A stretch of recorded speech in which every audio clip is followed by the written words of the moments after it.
On Tuesday, the parish staff and I went to a conference at the Halifax Convention Center. There are about somewhere between 600 and 800 kind of Christian pastors and leaders from around the Atlantic region who gathered. And during the day, I was walking through the foyer or the atrium of the Halifax Convention Center when I heard somebody shout, "Father Alex! Father Alex!"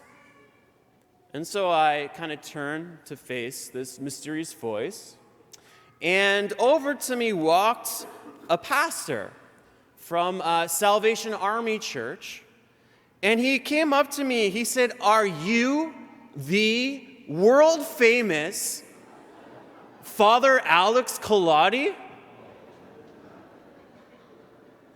In the flesh, you know. He then proceeded to pull out a book from his backpack, and he asked me to sign it for him. Now, some of you know, but most of you probably don't, and even more of you probably don't care at all. But I recently became a co-author of a book, along with Father Simon, and some of you might remember Rob McDowell used to work for St. Benedict Parish, and a priest in Australia, Father Chris Ryan.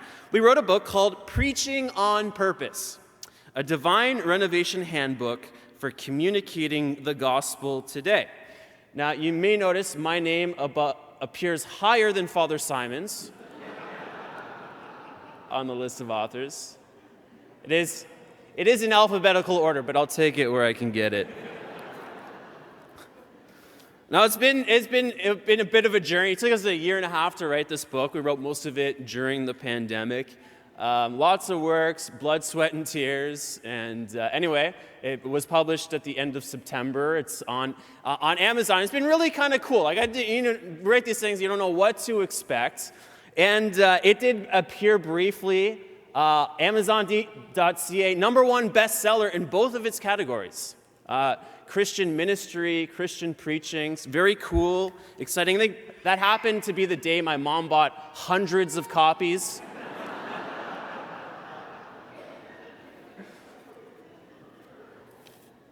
But it's been kind of cool just to see, kind of grow legs a little bit. And I found out the Diocese of Sydney, Australia, they ordered 130 copies for their clergy. So it's been very cool kind of to see that happen. And it's having kind of a bigger impact than I imagined. For example, a couple weeks ago, I was looking in the fridge and I noticed we had some expired tofu in the fridge. And so I decided to cook that expired tofu. Now, it turns out, it's helpful to press tofu before you cook it to get rid of all the moisture. And we don't have a tofu press in our house. And so I made an impromptu tofu press out of the books.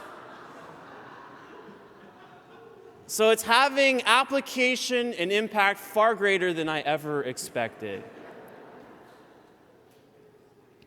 Now, because of all the time we've spent sort of developing over the years here at St. Benedict a very particular approach to preaching, a process to preaching, a kind of standard of preaching, I'll often evaluate other speakers and preachers through the kind of standard that we've created here. And this is not necessarily a bad thing, but sometimes it can be a bit of a struggle. Now, I don't know about you, but there are probably areas in your own life where you've developed a standard for yourself, for your own work, for your own conduct, for your own behavior at times, that perhaps you expect others to live up to. And when they don't, it can cause a degree of judgment or frustration. Now, in the gospel, Jesus, he kind of issues a bit of a warning about this very kind of thing. When we create our own standards, it can become a way of relying on ourselves, just like the way the standard I set for myself with preaching, the structure, the approach, and I judge other people according to this standard. Jesus, in the gospel, he tells a parable to some who trusted in themselves that they were righteous and regarded others with contempt. And so he tells this parable about two men, the Pharisee and the tax collector, who went up to the temple to pray. And he begins with the Pharisee.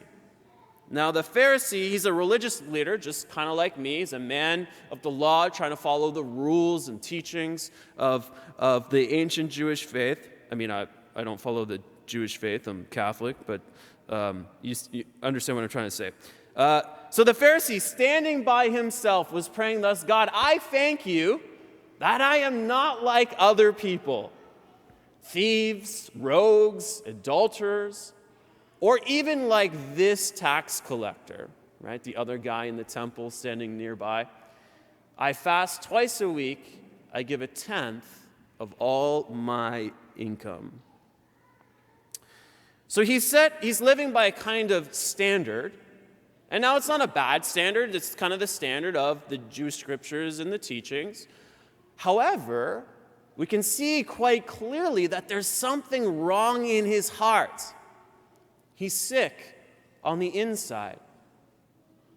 Now, on the outside, he's got it all together. His life is neat. It's ordered. It looks good. But on the inside, something is very wrong. He's judging others by an external standard that he himself has set. And if I'm honest, I do this all the time. Again, I do it often when I'm listening to other preachers or speakers. It happened on Tuesday when I was sitting listening to some of the speakers on Tuesday. We listened to this one guy, and then Father Simon, he looked over to me, and he's like, what was that guy's main idea? And I said to him, I was thinking exactly the same thing. At other times, I remember a while ago, I was listening to a Catholic priest deliver a homily. And while he was delivering that homily, I was actively restructuring his message in my head, how I would have laid it out if I were the one preaching the message. Now, in the end, I didn't think Father Simon did that bad.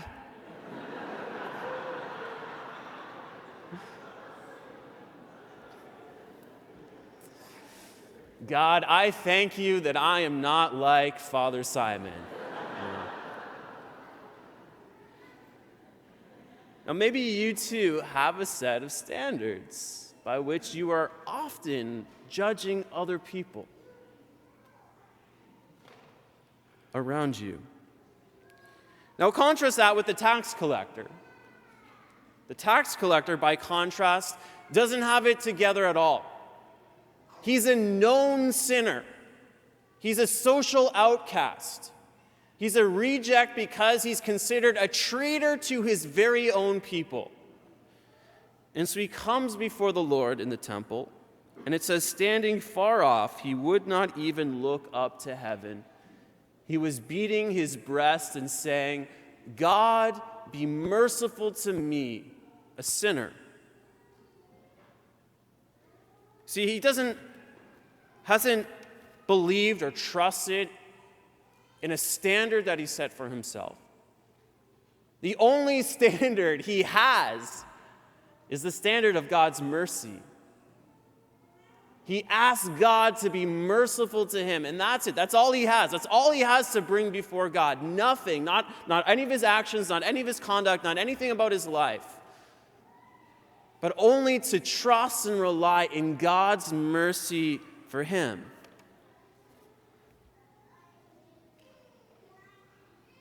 And Jesus says, I tell you, this man, not the other one, not the one who had it all together, he went to his home justified rather than the other.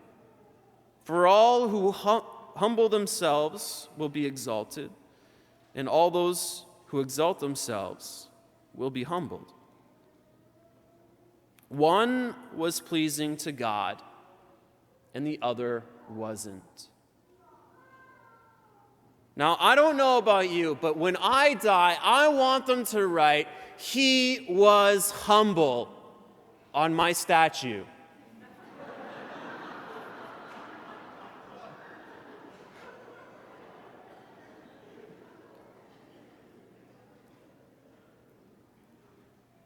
What's the point? What am I trying to say? Great question. I'm still trying to figure that out. The point is this. Yeah, does God care about how we live our lives? Of course he does. Right? And he's got a standard, he's got the teachings, he's got the law of the church, he's got all these things. But far more than what we look like on the outside, far more, God cares less that we have it all together, that we're living neat and tidy lives, that we check all the boxes and that everything looks good. What he cares about is the human heart. And that is the fundamental standard by which God judges, not the standards of men, but the standard of the human heart. Are we willing to recognize and acknowledge that in front of God we are nothing? We have nothing. We can offer nothing. And what we need more than anything else in this life is God's mercy, his grace, his strength, his peace. Some of you disqualify yourselves from church, from faith, from approaching God because you feel like you have to have it all together before you'll come before him. And it's precisely the opposite. God is saying you don't have to have it all together. In fact, I see through all of the facades and all of the masks that we put on, the false images we present to make ourselves acceptable and pleasing to the people around us, and I see your heart. I know that on the inside you feel weak and broken. I know that you feel like you have nothing to give and nothing to offer. And that's okay. Because I choose you. You qualify. And that's it.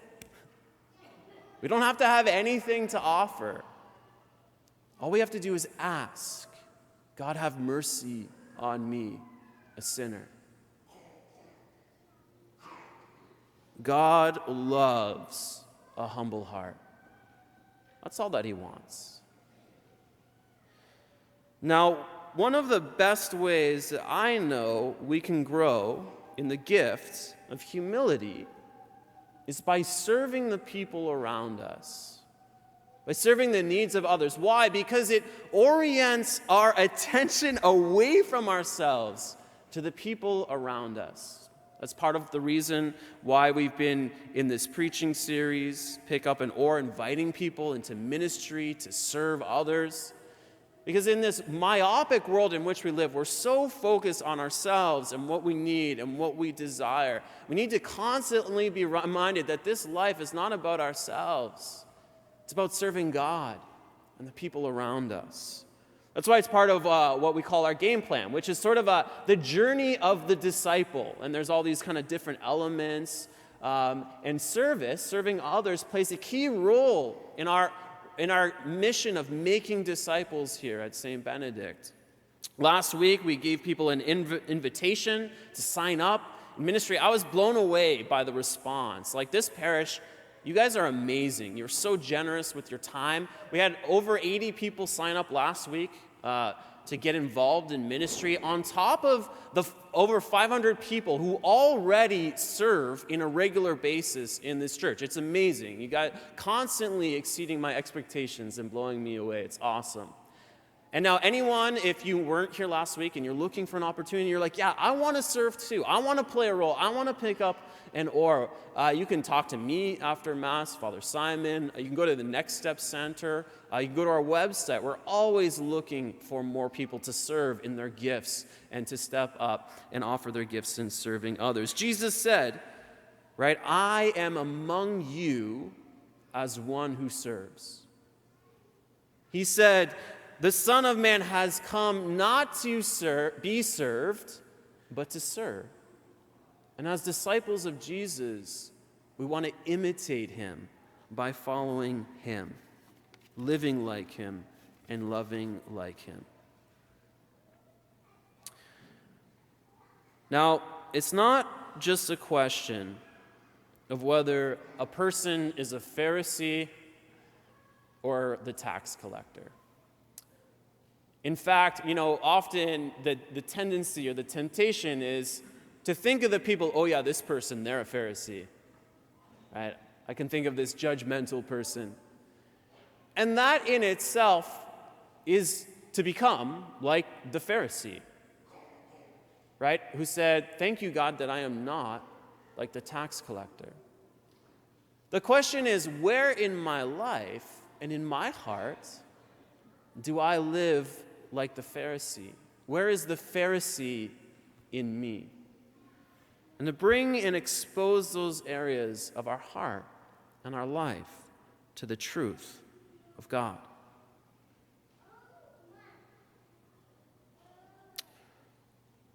Now, it's true that I will often get critical and judgy of other people, especially when it comes to preaching. But the truth is, more often, I feel weak. I feel insecure. I feel broken.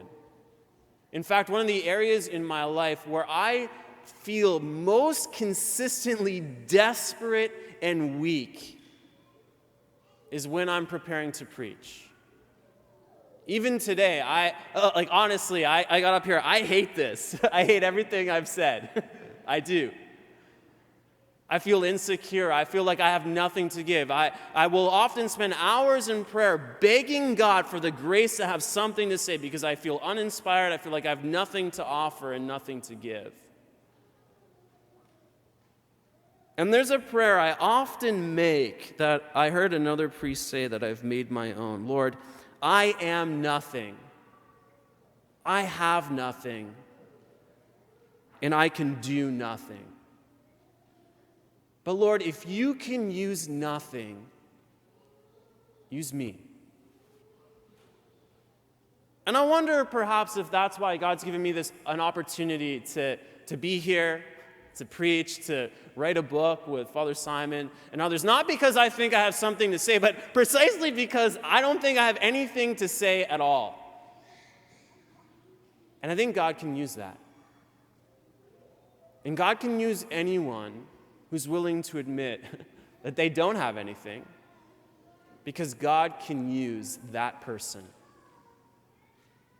And so if you feel weak and inadequate in an area of your life, if you feel like you're not equal to the task of being a husband or wife, a mother or father, if you're scared and overwhelmed by the things that are happening at work or your life in general, there are just things you do not feel equal to the task, I want you to know that's actually good. Because God can use that if we ask him. God is waiting in the place in your life where you feel weakest and most vulnerable to pour out his mercy, just like he did on the tax collector. And I think that's what he wants for us here at St. Benedict. I think he wants a weak church, a broken church, a church full of sinners. Because that kind of church is radically reliant on God and his grace. A church full of people who may not feel like they don't have anything to offer, and yet they say yes because they believe that God can use them anyway. God can use you, so come see what God can do through you. Pick up an oar, and let's let God make this parish come explosively alive.